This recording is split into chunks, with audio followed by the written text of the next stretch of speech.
I just went to Japan for 3 weeks, and this is what I bought.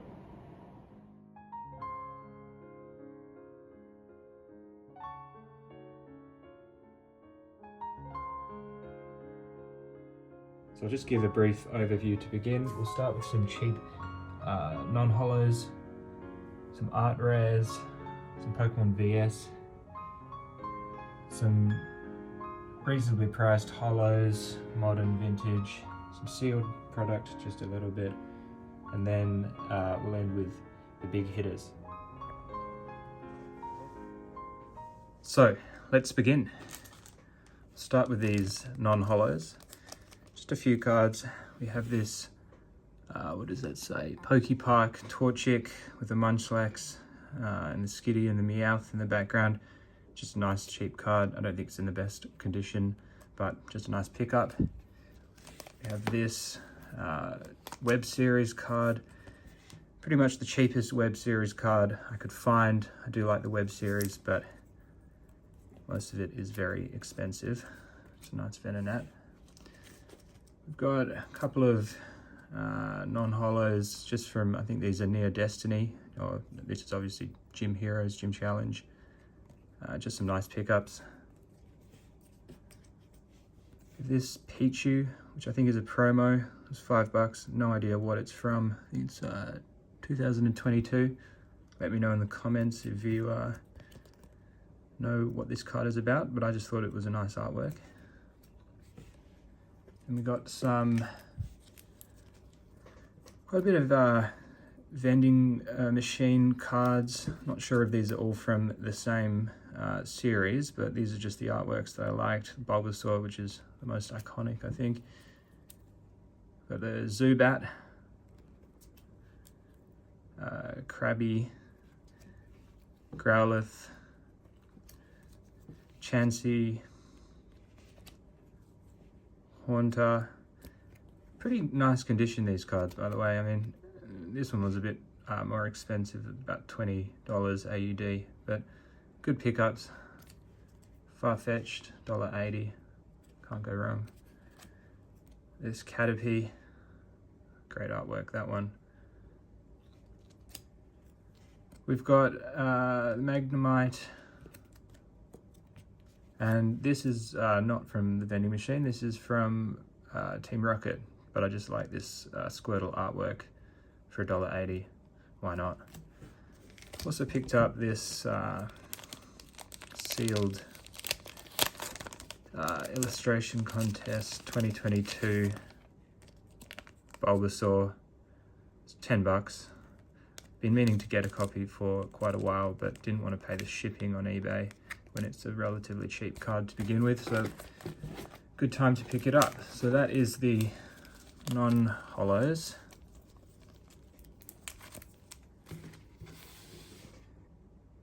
Up next, we've got the art rares. A few of these I actually pulled when I was over there. Most of them I just bought. We got the Psyduck. I'll just run through these quickly. I love that one from 151. Slackoth, Chansey, Relincanth, I think that's called. No idea what Pokemon that is, just like the artwork a lot. Litten, perhaps? Nice artwork. Magneton, again, like the art. I think I pulled this one, but I do like the artwork there. Another one of these, because I pulled one as well. No idea what that card is, or what the Pokemon is, but I pulled that. Bit of an interesting one. The apple, I like the apple. This Abomination. Apom by Yuka Mori, it's the artist. She's the artist who does all the clay for Pokemon. Really like that artwork and the background and everything. Pulled this card, don't know what that thing is. Cramorant, again I pulled that. Pulled the Milcery. Pulled this, don't know what that is. Pretty nice art though. Tangela. Marill. Bought this Apple thing, just again like the artwork. Pretty decent condition as well. A couple of Mewtwo's that I pulled. Actually, no, I pulled both of these. What's hiding behind there? No idea what that is. Kecleon, nice artwork again. Flapple, gotta love these Apple cards. Scizor, another art rare that I liked, the yellow sticker, meaning there's some damage on it, but don't know what it was, $2. Ghastly, Mantine, and then this bit of an aquatic theme going on with this lobster Pokemon. Don't know what it's called either. Haven't really kept up to date with the modern Pokemon, as you can probably tell. The vintage is more what I'm into. Up next, we got Pokemon VS. This is a Japanese exclusive set released in 2001.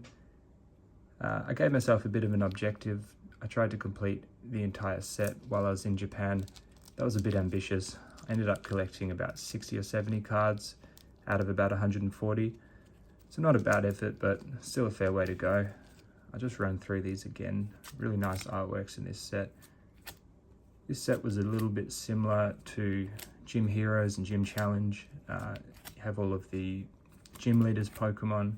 You can see the gym leaders, where are we? In the bottom right corner there. That was all the gym leaders from Pokemon Gold and Pokemon Silver. Just a nice set, really nice artworks. I have a few cards before I went to Japan from this set, so currently I think I have about 80 cards. It was a bit hard to find this set in Japan. Most of the card stores didn't have any of it, so I guess it's just not as popular as some of the other sets. I mean, might be because it's a Japanese exclusive, never went to English. Also, it doesn't have any big hitters like the crystal cards or shining Pokemon in the set, so perhaps not one that is on everybody's radar quite so much. These are the ones that I had before I left. So I've got the Charizard. These are all Lance's cards, the champion from those games. It's the Charizard, his Dragonite, Kingdra, Ampharos, of course Gyarados. Really nice set, great artworks. Up next we've got what I call the moderately priced holos that I bought in Japan. We'll start with the vintage.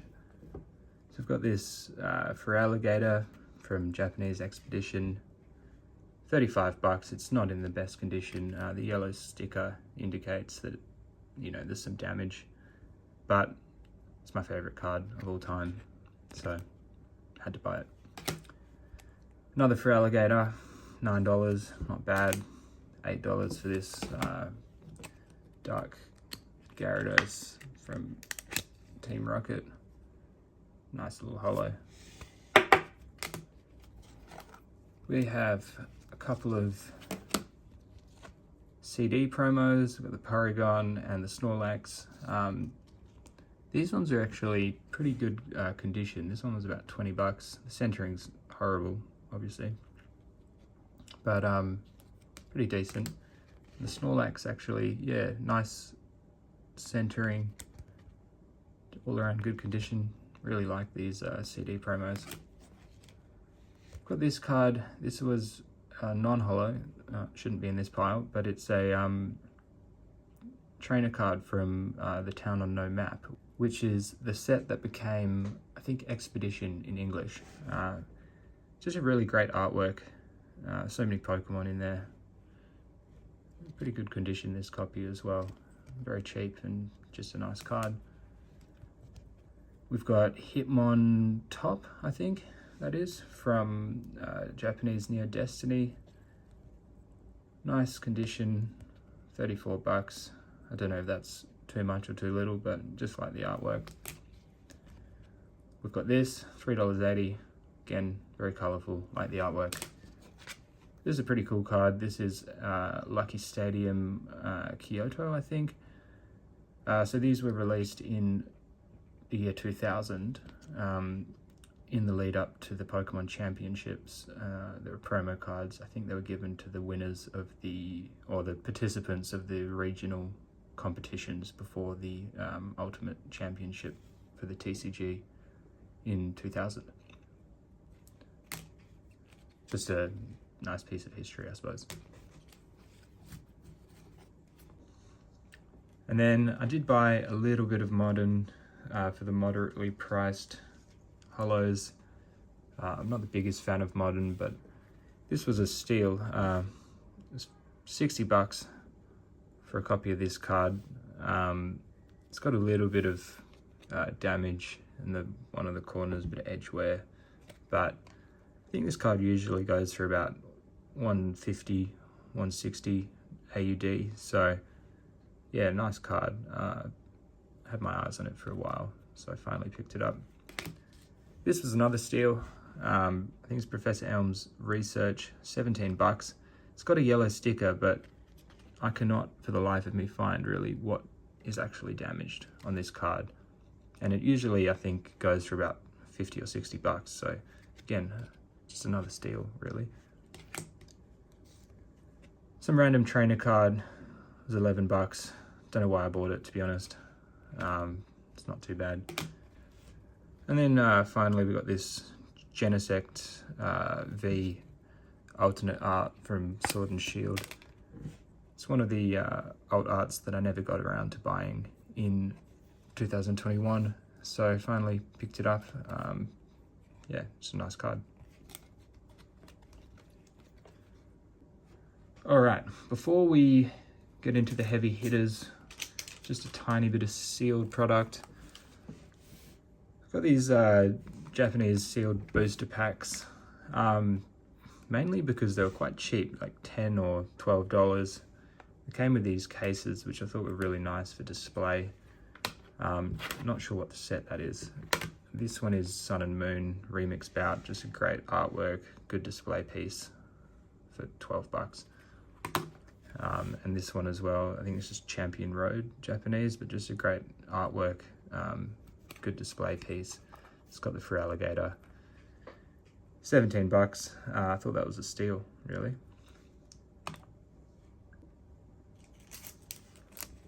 Also found this, I think this is a Pokemon Center, when the Pokemon Center opened in Taiwan, this was released. Probably just going to keep this sealed as a display piece as well, just a nice artwork, why not?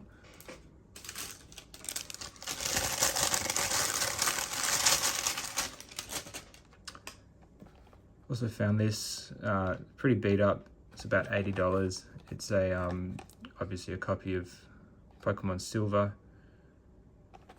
It's got all of the bits and pieces inside. The game probably doesn't work, I would imagine, and you know, the leaflets and flyers and whatever else. So I thought $80 was a pretty good price for the box, the game, and everything included, even though, you know, it's certainly not in mint condition, that's for sure.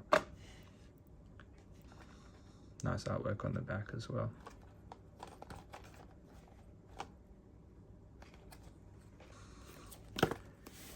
This was probably the stupidest thing that I bought. I massively overpaid for these booster boxes. I think I paid about $220 for the two of them, so 110 each. And I don't even like this set, this Modern Terrestrial Festival set. It's not really my sort of thing. But I thought I'd do an opening in another video so we can see what we get. Hopefully something good. All right, so now we'll have a look at some of the heavy hitters. Well, heavy for me, I suppose.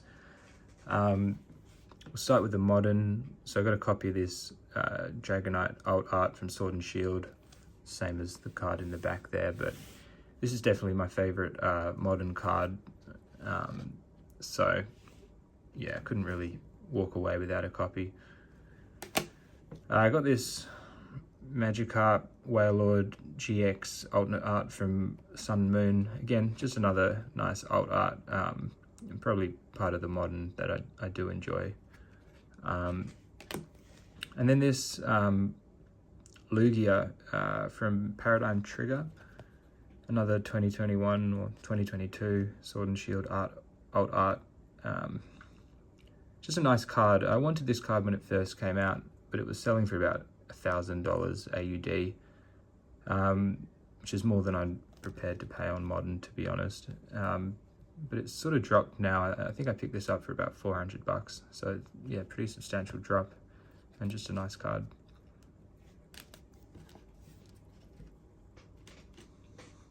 So now we'll look at the vintage heavy hitters that I bought. This was definitely where I spent most of my money on the trip, and just some really nice vintage holos here. Starting with Gengar from Japanese Neo Destiny, which I think is also called Darkness into Light in Japanese, or Neo 4. Just a really nice card. I've wanted this for quite some time, and I got this at a good price. It was $88 Australian. It's pretty good in terms of the condition for that price, so I was really quite happy with that. Next we have this, another CD promo actually. This is a Charizard CD promo, old back. Such an iconic artwork there from Ken Sugimori. Again, another card I've wanted for a long time. We have this Gyarados from, I think this is from Mysterious Mountains, which is the equivalent of, what is that called in English? Skyridge, there we go.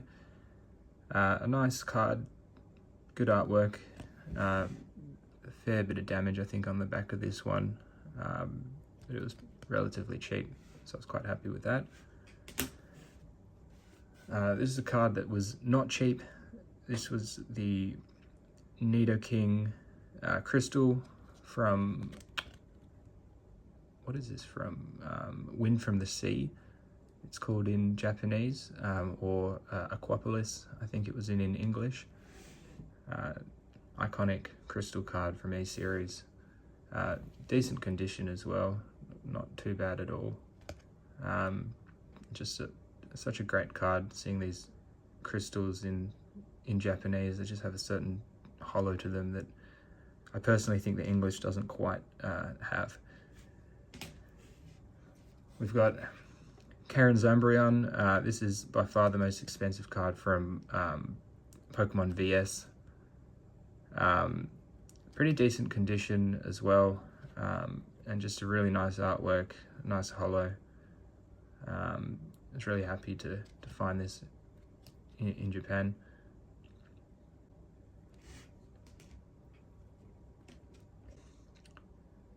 And the last two cards, I'll show these off together and you'll see why. So we've got the Shining Kabutops, also from Japanese Neo Destiny, Darkness into Light. Really nice card. Picked this up, I think, about 600 Australian dollars. And of course the Shining Tyranitar from the same set. These cards just look so good together. Decent condition on both. I'd actually say they probably would grade maybe a PSA 8. And these are definitely not going in the binder. I'm going to keep these nice and safe, maybe send them off for grading at some point. But yeah, those are the biggest, heaviest hitters that I got.